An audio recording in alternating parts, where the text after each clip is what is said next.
뉴스와의 정면 승부.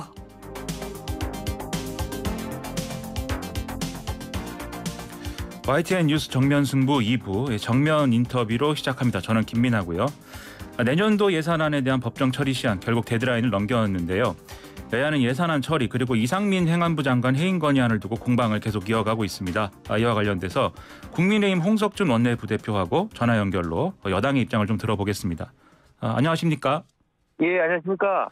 예, 지금 이제 이 예산안 문제도 있고 이상민 장관 해임 건의안 문제도 있고 양당이 굉장히 신경전이 이제 강하게 지금 이어지고 있는 그런 상황인데 이러다가 이제 예산안 법정 처리 시한을 넘긴 거란 말이죠.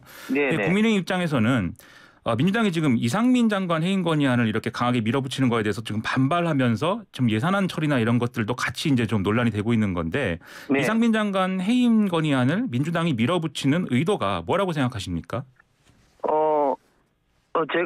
저희들이 생각할 때는 좀 다분히 좀 정치적인 좀 공세다 이렇게 좀 생각을 합니다. 왜냐하면 잘 아시는 것처럼 여야가 모처럼 어렵게 국정조사에 합의를 해서 강제력 있는 경찰 수사에서 할 수 없는 다양한 시각에서 철저한 진상 조사를 하고 그리고 문제가 있다면은 관련자를 처벌하고 특히 입법적으로 재발 방지를 위한 여러 가지 대책을 하기 위해서 국정조사를 어렵게 합의를 했는데 네. 국정조사 합의를 하자마자 이렇게 이상민 장관 해임 카드를 갖고 나온 것은 국민의힘에서 그리고 정부 여당에서 받기가 상당히 쉽지 않은 이런 카드로서 다분히 좀 정치적 공세를 하기 위한 이런 어떤 의도가 아닌가 생각이 됩니다.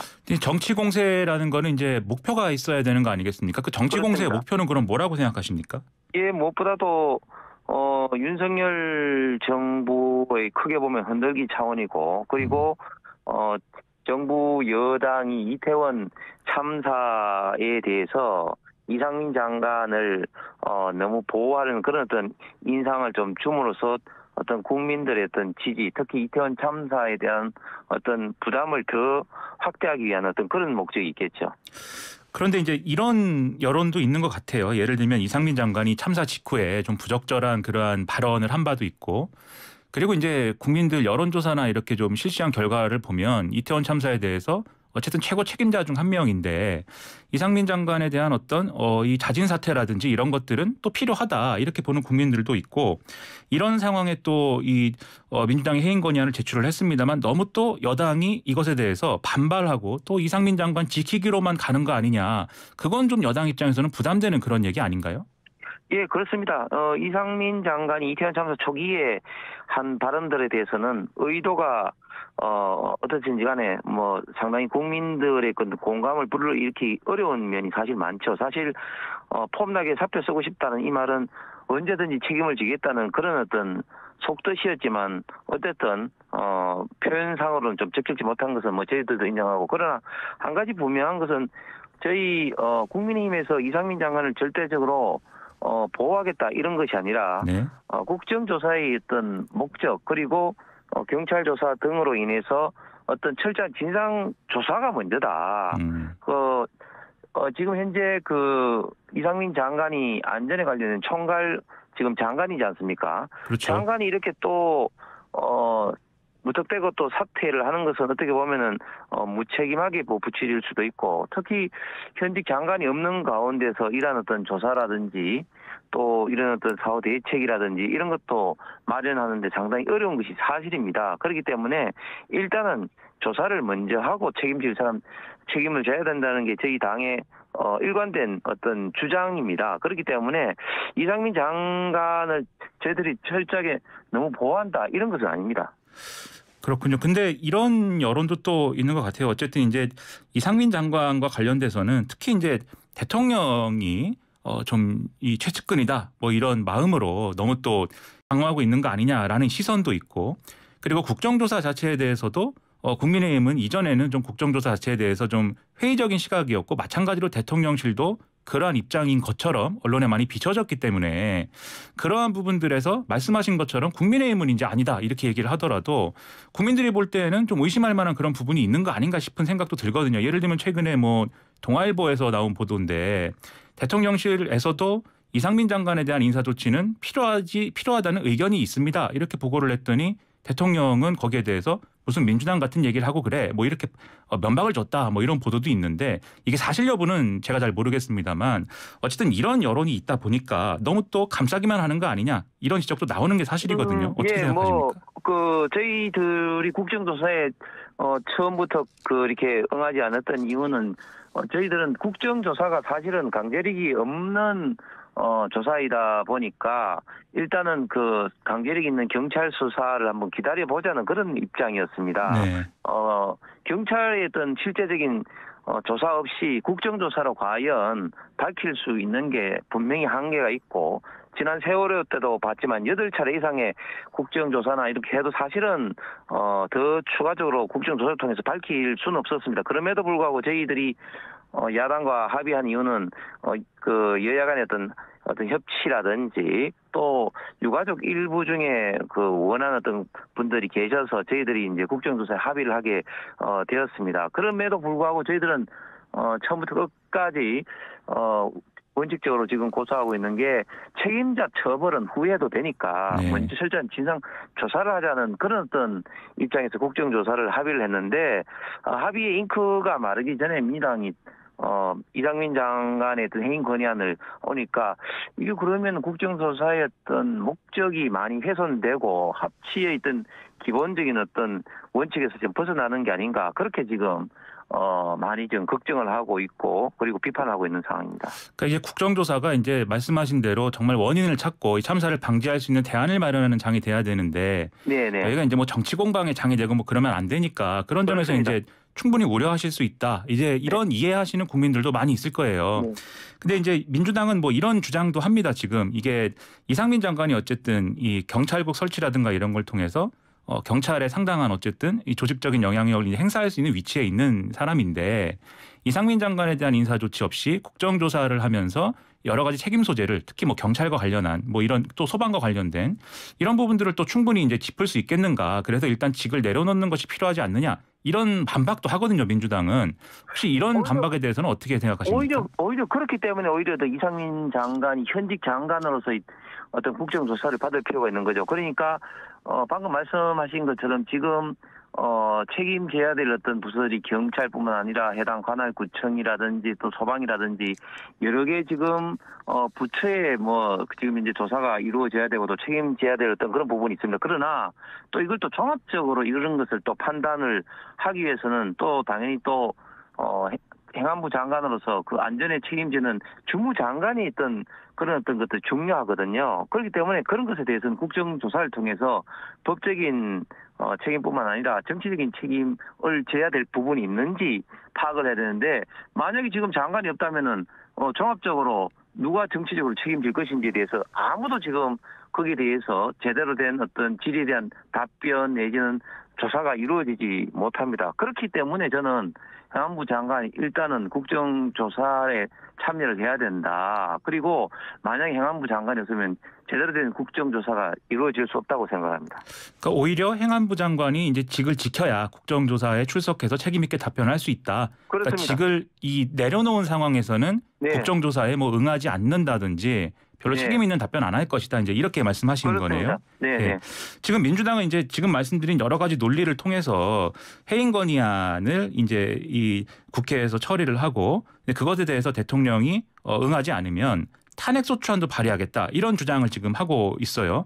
다만 네네. 이제 본회의 일정을 보면 8일, 9일 뭐 이렇게 지금 이 김진표 국회의장은 소집을 하겠다고 얘기를 하는데 예산안 처리하고 그다음에 해임 건의안 보고 그리고 표결까지 예상을 하면 임시국회 내 처리는 이제 안 될 것으로 생각이 되는데 앞으로 이 전국, 이 탄핵 소추안 발의와 관련된 전국은 어디로 갈 것이라고 예상을 하십니까?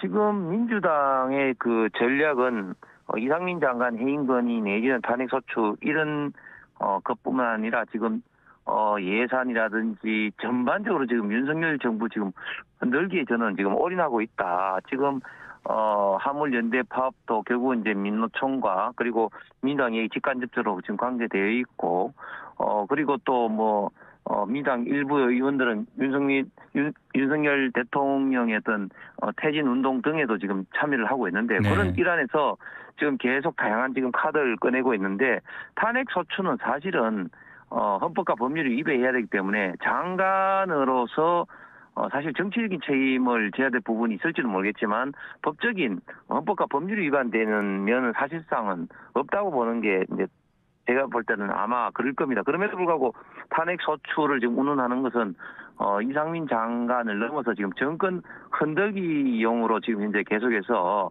이렇게 지금 전략을 구사하고 있는 것 같습니다. 그러니까 정권 흔들기라고 이제 계속 표현하시는 것은 뭐 국민의힘에서 표현하기로는 뭐 대선 불복이다 이런 얘기도 나오는데 그런 측면이 있다고 보십니까?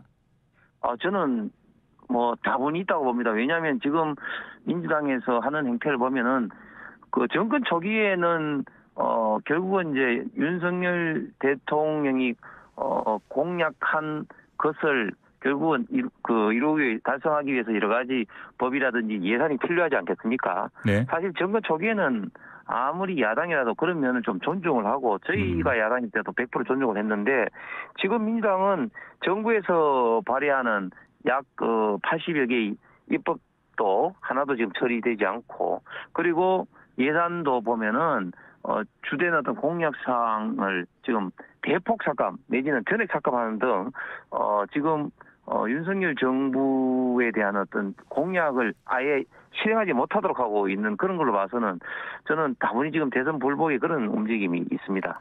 그러면 예산안 처리는 어려운 겁니까? 준예산으로 가야 되는 건가요? 아닙니다. 지금 준예산은 사실 준예산이 되면 헌법 54조의 준예산으로 할 수 있는 게 법적인 거 그리고 계속비라든지 그런 거밖에 안 되기 때문에 준예산 되면 사실상 대한민국이 스톱됩니다. 사실 네. 이런 사태는 이제 막아야 되죠. 그러니까 이제 예산안 처리에 비협조적인 것 그리고 화물연대 파업이라든지 그리고 최근에 이제 민주당 의원들의 대통령 퇴진 집회 참여 이런 것들이 이제 대선 불복으로 비춰진다라고 말씀하셨지만 뒤집어 얘기하면 이제 예산안 처리가 되고 또 이제 국정조사나 이런 것들도 안정적으로 진행되는 그런 길이 열린다면 또 이제 뭐 대선 불복이나 이런 논란도 좀 잦아들 수 있지 않겠는가 뭐 이런 생각이 드는데요. 근데 네. 이제 해임 건의안 처리 이 문제에 대해서 지금 국민의힘은 또 국정조사를 보이콧할 수도 있다. 이 가능성을 또 얘기를 하고 있어요. 그래서 네. 국민들이 볼 때는 사실 이 해임 건의안 처리하고 굳이 또 이 논란이 이 국정조사 불장까지 연결되고 뭐 이런 것들에 대해서 좀 우려된다라는 생각도 할 수도 있는데 또 네. 국민의힘 내부에서는 제가 보니까 언론에 이제 그런 말씀하신 분들도 있단 말이죠. 이게 결국 만약에 국민의힘이 국정조사 보이콧하면은 이른바 야삼당이 이제 자체적으로 국정조사를 진행하는 그림이 될 텐데 그러면 오히려 또 국정조사가 뭐 일종의 정치 공세의 장이 되는 거 아니냐. 그러니까 국민의힘이 오히려 적극적으로 참여를 해서 그러한 정치 공방의 장을 오히려 이제 실질적인 책임을 논하고 이 대안을 논하는 장으로 또 만들 필요가 있지 않느냐. 이런 논의도 내부에서 나온다고 하는 보도가 있는데 네. 그 국정조사 보이콧하는 겁니까? 만약에 해임 건의안 처리가 되면? 방금 그 앵커가 말씀하신 그런 어떤 양론이 지금 이제 저희 당 안에 있습니다. 일단은 국정조사의 가장 중요했던 합의 원칙이 진상조사를 이어서 이제 관련자 처벌하도록 했는데 먼저 이게 관련되는지 그리고 어느 정도의 책임을 돼야 될지 모르겠습니다만은 안전에 대한 주무장관에 대한 어떤 해임 건의 이런 것들이 결국은 합의의 기본적인 원칙을 어겼다. 그렇기 때문에 국정조사 참여할 필요가 있느냐 이런 어떤 회의론적인 시각도 분명히 있고 그리고 또 말씀하신 것처럼 그럼에도 불구하고 책임 있는 여당으로서는 결국은 참여를 해서 유가족의 좀 아픔을 보듬고 특히 이런 어떤 문제점에 대해서 같이 좀 고민을 해야 되지 않나 이런 어떤 양론이 분명히 있는 상황입니다. 그렇기 때문에 이 문제에 대해서는 저희 당 안에서도 좀 더 심사숙고하는 그런 어떤 과정이 좀 거쳐서 결정이 돼야 될 것 같습니다.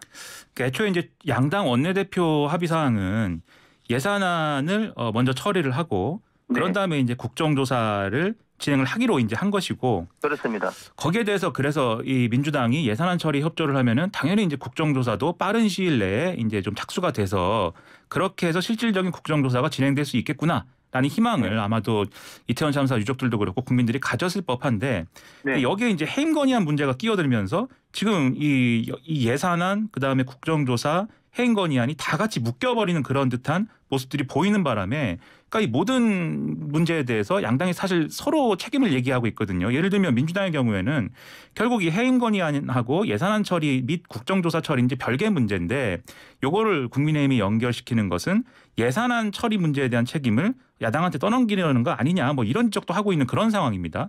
아마 여기에 대해서 국민의힘도 입장이 있을 것 같은데 어떤 생각이십니까? 그 문제에 대해서는 민주당의 태도가 저는 완전히 진짜 지금 이율배반적인 게 예산안 처리를 하고 국정조사를 하기로 했는데 사실 예산안 자체도 지금 완전히 지금 조금 전에 말씀드린 것처럼 윤석열 정부의 어떤 공약이라든지 해야 할 일을 못하도록 지금 발목을 지금 잡고 있는 상황입니다. 네. 뭐 그것을 가지고 또 민주당이 국민의힘이 뭐 여당으로서 뭐 그런 어떤 자세를 보이지 않는다 이런 식으로 이야기를 프레임을 만드는 어떤 것은 완전히 진짜 지금 말이 안 되는 것이고 그리고 국정조사를 하기 전에 당연히 경찰 수사가 있음에도 불구하고 저희가 국정조사를 합의한 이유는 진상조사를 경찰 조사와 더불어 국정조사를 하고 책임자가 있으면 책임 처벌을 하는 걸 이 암묵적으로 다 백그라운드가 되어 있는 건데 여기에 대해서 합의를 저희들은 완전히 해임 건의안 제출은 완전히 어겼다. 특히 또 지금 예산안 처리도 합의하고는 달리 완전히 지금 처리에 지금 발목을 잡고 있으면서 지금 이제 국정조사를 이렇게 지금 뭐 운운하는 것은 완전히 처음 했던 원칙을 저는 완전히 파기하고 합의를 어겼다 이렇게 생각을 합니다. 이게 해임 건의안은 처리를 하느냐 마느냐를 두고 뭐 대립을 하더라도 그러니까 국민의힘 입장에서 급한 것은 어쨌든 이 정부가 제출한 예산안을 처리하는 것일 테고요. 네. 민주당 입장에서는 그 예산에 자신들의 뭐 의견을 반영하고 뭐 이런 것도 필요하겠지만 또 애초에 주장했던 것처럼 이제 국정조사를 진행하는 것도 상당히 필요한 문제이지 않습니까? 민주당 입장에서 보면 네. 애초에 이제 국민의힘은 뭐 앞서 말씀하셨듯이 여러 가지 우려 때문에 국정조사에 대해서 좀 이제 소극적인 측면이 있었기 때문에 이제 아무래도 언론하고 국민들은 이제 그런 구도로 이제 보고 있는 건데 그렇다고 하면은 해임 건의안 문제하고 예산안과 국정조사 처리 문제는 좀 분리해도 되는 거 아닌가요? 어떻게 생각하십니까? 그 점이 사실은 저희 당 안에서 가장 고민스러운 부분이죠. 네. 그래서 예산 처리가 중요하기 때문에 국정조사를 해야 된다는 그런 입장이 분명히 있고, 그리고 지금 해임 건의안 자체가 지금 이제 국정조사 합의 기본적 원칙을 깼기 때문에 깨야 된다 그런 어떤 이야기도 분명히 있는 그런 어떤 상황이라서 방금 앵커께서 말씀하신 국정조사 예산 처리 그리고 해임 건의안 이 세 가지가 지금 맞물려 있다 보니까 지금 이제 좀 여당으로서는 좀 상황이 좀 쉽지 않은 상황입니다. 알겠습니다. 이게 이 말씀하신 대로 세 가지가 맞물려 있다 보니까 또 어느 한 곳에서 풀면은 다 풀릴 수도 있는 뭐 그런 문제로도 사실 비춰지는데 그러다 보니까 사실 뭐 해임 건의안 문제도 있고 국정조사 문제도 있습니다만 예산안에서 이 전격적인 어떤 합의가 이루어지면 어느 정도 가닥이 풀릴 것도 같단 말이죠. 보다 보면. 그런데 지금 민주당은 국민의힘에서는 민주당이 지금 이 정부가 하고자 하는 일들에 대해서 발목을 잡기 위해서 여러 가지 네. 삭감하고 있다. 다 삭감하고 있다. 이제 의회에서 다수당이니까 이렇게 네네. 접근하고 있는데 주로 네. 지금 언론에서 이 주되게 거론이 되는 게 대통령실 이전 관련 예산이라든가 행안부 경찰국 설치 문제와 관련된 예산 그리고 이제 뭐 공공임대주택 예산이라든가 뭐 이런 것들과 관련이 돼 있는 것 같아요. 여기서 민주당은 예를 들면 대통령실 이전 같은 경우에는 불필요한 예산이 너무 많아서 뭐 줄인다든지 이런 나름의 논리를 갖고 있는데 이 대통령실 이전과 관련돼서는 이전 비용 논란도 있고 계속해서 이제 논란이 또 이루어져 있던 그런 상황이거든요. 네. 이런 것에 대해서 혹시 국민들에게 좀 설명을 해주신다든가 하면은 어떤 말씀하시겠습니까?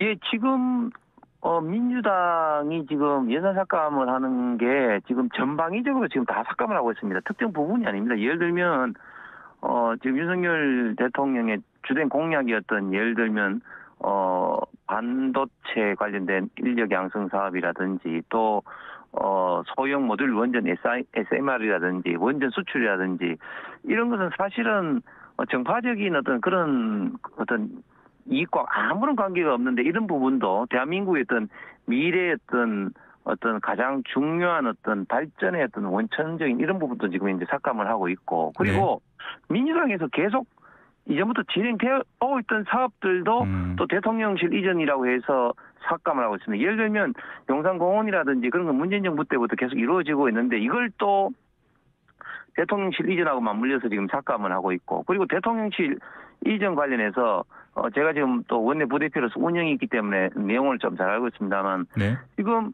대통령실에서 업무 추진비라든지 이런 부분에 대해서 예산을 뭐 올려서 지금 편성한 것이 아니라 2018년도 문재인 정부 때보다 오히려 더 예산을 줄여서 지금 편성을 했는데도 네. 그것도 각종 업무 추진비라든지 뭐 정책 수행이 필요한 최소한의 어떤 경비를 지금 삭감을 하고 있는 겁니다. 그리고 그 행안부의 경찰국이라든지 특히 법무부의 인사검증단이라든지 이런 문제는 사실은 이 부분은 이제 인건비에 관련된 건데 인건비를 지금 삭감을 지금 하고 있습니다. 그러면 결국은 이 이미 설치된 조직을 해체하라는 이런 어떤 이야기거든요. 네. 그래서 이게 예산 삭감도 사업비라든지 어느 정도 껏 해야 되는데 지금 민주당 행태는 예산으로 정말 윤석열 정부의 어떤 주요 사업 정책 공약 그리고 대통령실 이전과 같은 핵심적인 걸 모두 다 하지 마라 이런 어떤 태도인 겁니다. 네. 근데 이제 예년에도 예산안 처리 과정이나 이런 걸 보면은 한참 뭐 여야가 평행선 그리다가 뭐 지금 뭐 그것에 대한 비판도 물론 있습니다만 소소위라든가 이제 예산심의와 관련돼서 이제 예결산 특위의 그런 기구를 꾸려가지고 거기서 이제 밀실 협의다 뭐 이런 얘기도 있습니다만 어쨌든 합의는 해왔단 말이죠. 예. 그래서 뭐 이번에도 그런 합의가 또 이루어지는 게 정말 필요하지 않나 이런 생각이 들고요. 그 몇 가지 현안에 대해서 좀 여쭤보겠습니다. 네. 오늘 서훈 전 국가안보실장 구속 여부 결정이 되는데 문재인 전 대통령이 어제 직접 입장을 밝히지 않았습니까? 네. 지금 이제 바뀐 사실관계는 없는데 정권이 바뀌었다고 해서 이런 수사가 이루어지고 이런 것들에 대해서는 문제다라고 하면서 도를 넘지 마라 이렇게 입장을 냈는데 어떻게 들으셨습니까? 문재인 전 대통령이 그 감사원 서면 조사에서는 무리하다. 그리고 이번에는 선을 넘지 마라 이렇게 도를 넘지 마라 이렇게 입장을 밝혔는데 네. 저는 전직 대통령으로서 정말 국민에게 상당히 무리하고 도를 넘는 발언이 아닌가 생각을 합니다. 네. 일단 사실관계가 명백히 걸렸는데요. 일단은 달라진 건 없다고 했지만 분명히 달라졌습니다. 왜냐하면은 그 당시에는 완전히 그 해경이라든지 국방부에서 청와대의 어떤 하명에 의해서 사실을 제대로 진실을 은폐하고 사실을 제대로 밝히지 않았습니다. 네. 예를 들어서 돌아가신 이대준 씨가 입고 있던 구명조끼. 그 구명복에 분명히 우리나라 제품이 아닌 것, 즉 중국 간자체가 있는 그런 게 분명히 있음에도 불구하고 당시 해경 발표 당시 숨겼고 그리고 그 이외에도 관련된 사실이 분명히 달라졌습니다. 그렇기 때문에 그것을 오히려 당시에 진실을 은폐한 것에 대한 어떤 부분을 보지 않고 뭐 사실은 달라진 게 없다고 말한 것은 분명히 잘못된 것이고 네. 그다음에 또 안보라든지 여기 관련된 사람들을 좀 존중 좀 해라 이런 어떤 이야기를 한 건데 문재인 대통령 초기에 소위 말해 적폐청산의 이름으로 당시 안보 라인에 있었던 국정원장 4명 그리고 관련자들을 얼마나 많이 조사를 했고 감옥에 보냈고 그리고 심지어 어떤 분들은 조사 도중에 극단적인 선택을 했습니까? 그렇죠. 그런 네. 어떤 본인의 어떤 과거에 어떤 그런 거는 완전히 다 잊어버리시는지 모르겠는데 정당하게 법치국가에서 감사원 감사와 지금 검찰의 수사가 이루어지고 있는 사항에 대해서 무리하다, 도를 넘지 마라 이렇게 말한 것은 대한민국의 어떤 법치주의를 정면으로 부정하는 것이 아닌가 이런 면에서 전직 대통령으로 상당히 부적절한 발언이다 생각합니다. 이 문제가 이제 사실은 굉장히 이제 그 희생당한 분도 그렇고 유족들 입장에서는 안타까운 사건이고 잘 처리가 돼야 되는 그런 사건일 텐데 혹시라도 이제 신고 권력 간의 갈등 문제로 비춰지고 그렇게만 또 정치적으로 소화되는 것이 우려될 수 있는 문제여서 그와 관련된 이제 우려도 있다. 그런 점에서는 그렇습니다. 이제 좀 걱정이 큰 것 같습니다. 이 국민들도. 예. 그러나 한 가지 분명한 것은 지금 이재명 대표의 대장동 수사도 그렇고 그리고 또 이 서해에서 피살돼서 소각된 우리 이대준 씨 건도 네. 지금 윤석열 정부에서 시작한 것이 아니고 문재인 정부 때 고인 유족 의해서 고발되고 그리고 관련된 정보를 공개하라고 소송이 되고 이루어졌던, 그러니까 전 정권 때 이미 이루어지고 있는 그런 어떤 상황입니다. 이것은 네네. 신구 권력의 어떤 대립이다 이런 문제가 아니라 우리나라 국민이 피살되고 시신까지 소각된 사항을 지금 밝히고 있는 이런 어떤 과정이라고 좀 이해를 좀 해주시면 좋을 것 같습니다. 알겠습니다. 그리고 오늘 또 새로 나온 소식이 조국 전 법무부 장관에 대해서 검찰이 5년 구형했는데 네. 이거에 대해서 어떻게 생각하십니까? 검찰 구형에 대해서 제가 왈가왈부할 건 아닙니다만 어쨌든 내로남불에 어떻게 보면 좀 전형이라 할 수 있는 조국 전 장관이 결국은 사법적으로 이렇게 판단을 받은 것은 우리 그 대한민국 사회에 좀 제대로 된 어떤 경종을 울리는 것이 아닌가. 그리고 조국 전 장관에 대한 많은 어떤 결국은 어떤 비판들에 대한 어떤 사법의 최종적인 어떤 결정이 아닌가 생각합니다. 언론 보도를 보니까 조수진 의원이 조국 전 장관이 대선에 출마할 수도 있지 않겠느냐 이런 주장도 하고 그랬는데 혹시 네네. 어떻게 생각하십니까? 가능할까요? 징역이 5년이 구형이 되면? 그건 모르죠. 구형이 5년 됐지만 이제 최종적인 법원 판단 나왔습니다만은 글쎄요. 지금 아무래도 그 민당의 어떤 붕당 가능성이 나오고 그러다 보니까 지금 김경수 전 지사라든지 또 이낙연 대표라든지 조국 전 장관이라든지 이런 분들이 민주당의 새로운 어떤 대안이 될 수 있지 않나 그런 어떤 시각이 있는 것 같습니다. 마지막으로 짧게 좀 답을 해주시기 바랍니다. 네. 화물연대 파업에 대해서 지금 윤석열 정권이 굉장히 강경 대응으로 일관을 하고 있는데 이게 네. 혹시 정치적으로는 보수층을 결집시키는 효과로 이어질 수 있지 않겠느냐 이런 해석도 있거든요. 어떻게 보십니까?